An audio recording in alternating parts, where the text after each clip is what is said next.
All right, ladies and gentlemen, you are welcome to another great episode on your favorite political talk show, The Truth, with Ben Jokes. Borno government spends over 6 billion naira in 18 months to rehabilitate repentant Boko Haram fighters. A reporter's review of Borno State budget performance documents shows that a total of 6 billion naira was spent over 18 months on the rehabilitation of repentant Boko Haram members.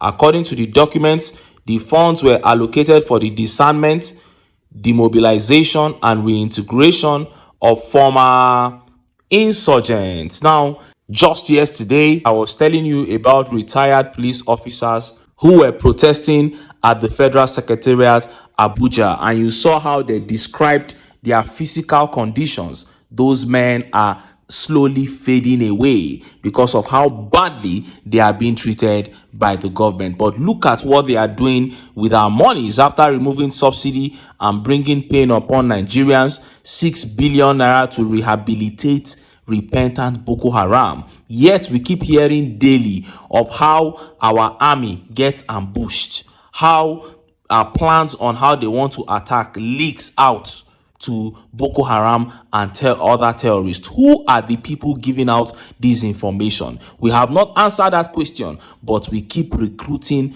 more so-called repentant Boko Haram into the Nigerian military. What a disaster. Now, let us look at the top story. In the last couple of months, we have seen massive defections of governors, House of Rep members, and senators from other political parties into the APC. As it stands, I don't even think we have up to 5 governors in this country that are not APC governors. And in the same vein, senators and House of Rep members have decamped massively into the APC. And we all thought that it was just because of the 2027 election. But the media has revealed the humongous amount of money that people receive from the Tinubu administration just by decamping from their opposition parties into the APC. These figures are mind-boggling, and they sent the entire nation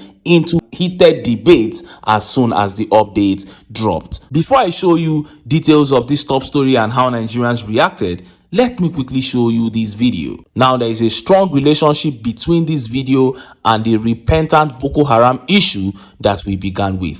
Let's watch this video. To my mind, that is the biggest of all the problems. By far the most important issue to resolve. You recall that in 2014, in the aftermath of the kidnapping of the Chibok girls, there were actually efforts from the United States to try to assist Nigeria to rescue them. But when the plans were put in place, the Americans discovered that Boko Haram had what they were planning to do. They said there were reports that they were wearing gas masks and all that, and that would have made the operation ineffective. When you have an enemy within, it becomes a huge problem. Well, I do not know how the government hopes to do that, because we have gallant military men who are committed. Sadly, some of them have died because of the complicity of some of their colleagues who, gave information to Boko Haram and some other groups. There were times that you have successive ambushing of the Nigerian military, which was clearly, arising from the information given by, some of their colleagues to Boko Haram. It is one of the biggest problems, apart from maybe inadequate weapons and the rest of them. It's one of the biggest problems, because when you have an enemy within, then the capacity to, achieve your objective becomes greatly limited.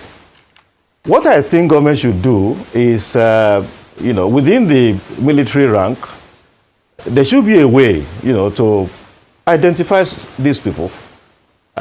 Maybe not all of them. And the ones they identify, they should treat them as their action as prisoners and send them to military tribunal and probably execute them, if possible, to serve as a deterrent to those who have in mind doing such a thing moving forward.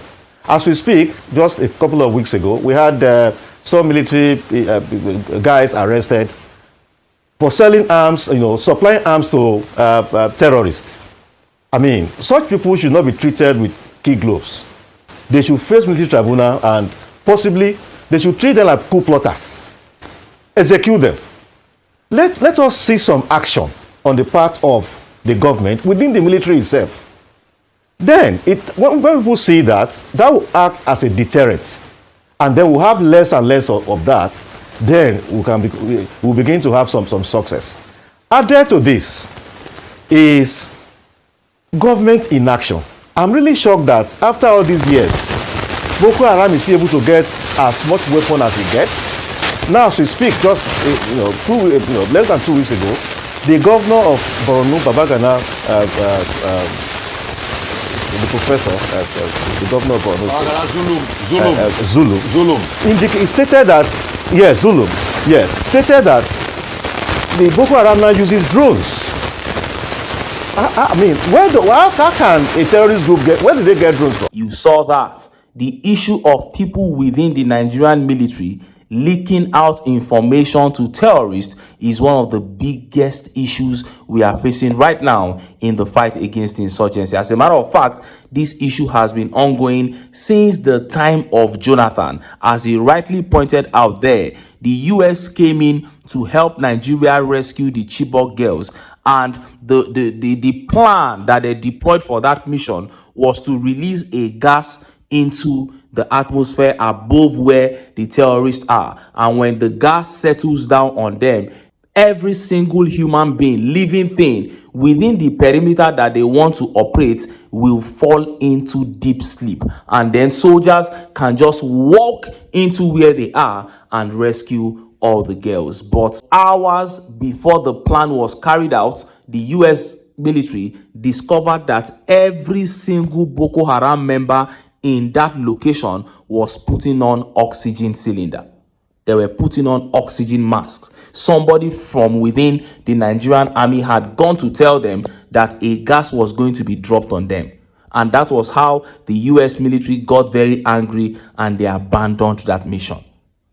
And of course, we know it was all the making of the APC. The people helping these terrorists, to work against Nigerians are placed everywhere within the army, working for the APC. And that situation is still prevalent within the Nigerian army till date.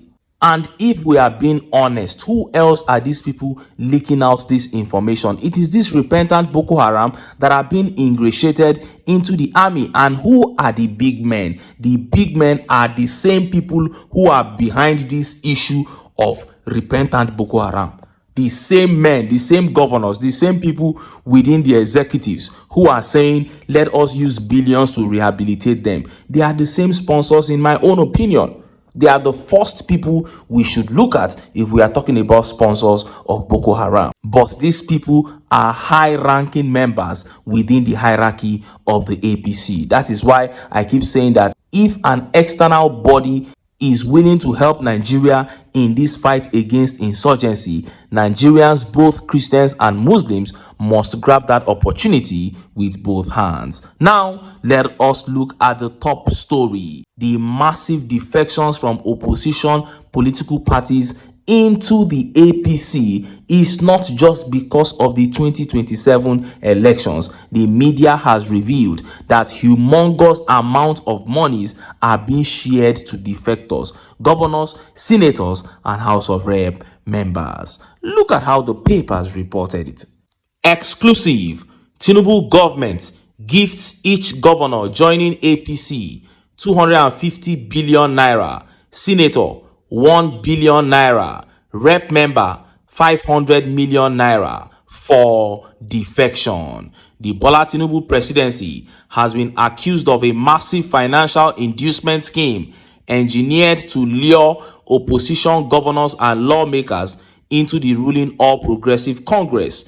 Top sources within the presidency told reporters on Friday that the ongoing wave of defections from opposition parties to the APC is being powered by jaw-dropping financial packages coordinated directly from the presidency and supervised by senior government officials around Tinubu. According to the sources, Each state governor who has recently defected to the APC got a total package of 250 billion naira. This money is released in two tranches.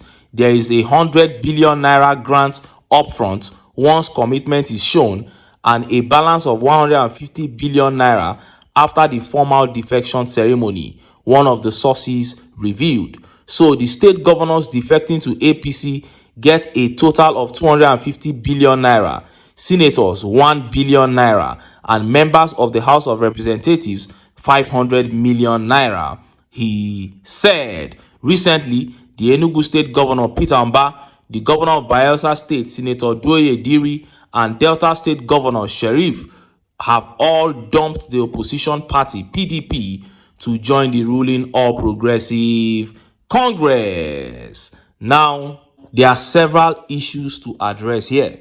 First of all, some may say it could be a typographical error, because if senators are receiving 1 billion naira and House of Rep members are receiving 500 million naira, 250 billion naira given to a governor might be excessive. Some may argue that it could be an error. Maybe they meant to say 25 billion naira. But then governors are coming in with the entire state structure. You have seen how governors decamp. They decamp with commissioners and so many people within the state. So they need to settle a lot of people. They are not just coming in alone. They need to buy a lot of people over with themselves. The second argument that may arise from this is that the figure itself altogether is somewhat unrealistic, because if you are looking at 250 billion naira for one defecting governor, that means 1 trillion naira for 4 defecting governors. 1 trillion naira for 4 defecting governors. So if we have 8 defecting governors, that is 2 trillion naira. And if we are having about 16 defecting governors, that is 4 trillion naira. Some people may say that the figure is outrageous, but let me be honest with you. That figure is indeed outrageous, but it means nothing to Tinubu. Yes, 4 trillion naira to get 16 more governors into the APC means nothing to him. Who do you think is going to pay that money? They don't even need to go into the purse. They don't need to go into treasury. They don't even need to use subsidy funds. All this money they are deducting from our accounts, what do you think they are going to do with it? You do any transfer, they remove money.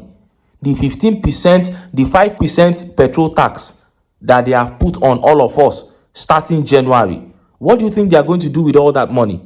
All these value added tax, VAT, that are going to be increased, what do you think they are going to do with all that money? All these unnecessary deductions that we see from our accounts. We are the same people that are going to pull our resources together and pay all these governors. So 4 trillion naira to get 16 governors on his side is nothing to him. And this update is one of those updates that seem ridiculous, but someone like me would never argue with.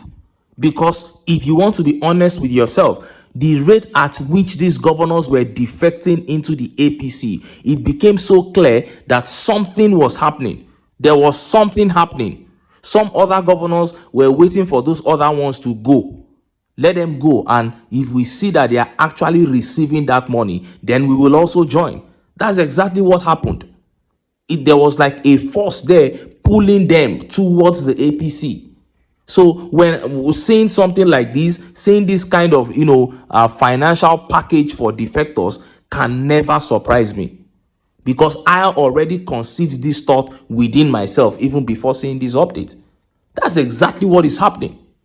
It's all about personal interest, and it is not just even about the 2027 elections. It is about the money they are getting now. And BJ here says, I'm sure this is what the government is using all the borrowed money for. Yes, the borrowed money, the taxes we've been paying.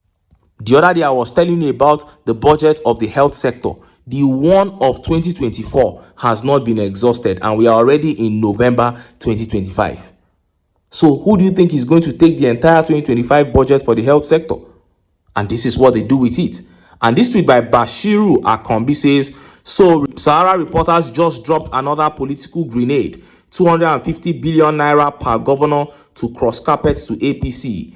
A whole 100 billion naira upfront, then 150 billion balance after the defection ceremony. Senators 1 billion, reps 500 million. And these same people will still mount podiums tomorrow to lecture youths about sacrifice and patriotism. That is it.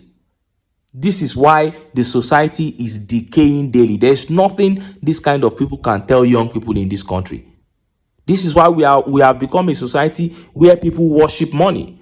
And this tweet here says, this is the game he is playing and it does not sit well with the outside world. Those money should be spent on making Nigeria governable. I am telling you, these are the kind of things that people like President Trump are saying that is getting them angry. And this tweet here says, this was part of the reason for CPC, that is designating Nigeria as a country of particular concern. Can someone explain the motive, if not still to grab it and hijack it and run with it syndrome? Yes, it is a disgrace. Could you weigh into this news? There is no need for Grok to weigh into it. It is absolutely true. You don't have to be told as a Nigerian. This is a disgrace. And things can only get worse under the APC until the people come together and say enough is enough. Only then can we take our country back. Anyway, make I leave am here. Make I still enter town. Make I go get some ogbonge political news wey una go like. Why? Because of una. Na I dey here. So don't go away. Don't go away.